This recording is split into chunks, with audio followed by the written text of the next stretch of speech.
తెలుగుదేశం పిలుస్తోంది, రా కదలి రా అని చెప్పి అంటా ఉన్నాడు, పిలుస్తా ఉంది. ప్రజల్ని కాదు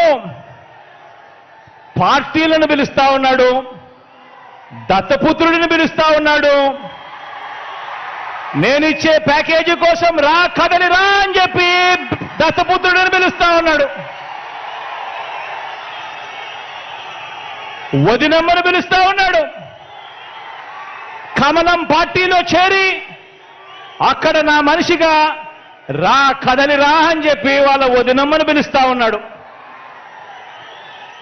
రాష్ట్రాన్ని అన్యాయంగా అడ్డగోలుగా విడగొట్టిన రాష్ట్ర ద్రోహుల పార్టీని వైఎస్ఆర్ గారి మరణం తర్వాత ఆయన పేరును కూడా అన్యాయంగా ఛార్జ్షీట్లో పెట్టిన నమ్మక ద్రోహుల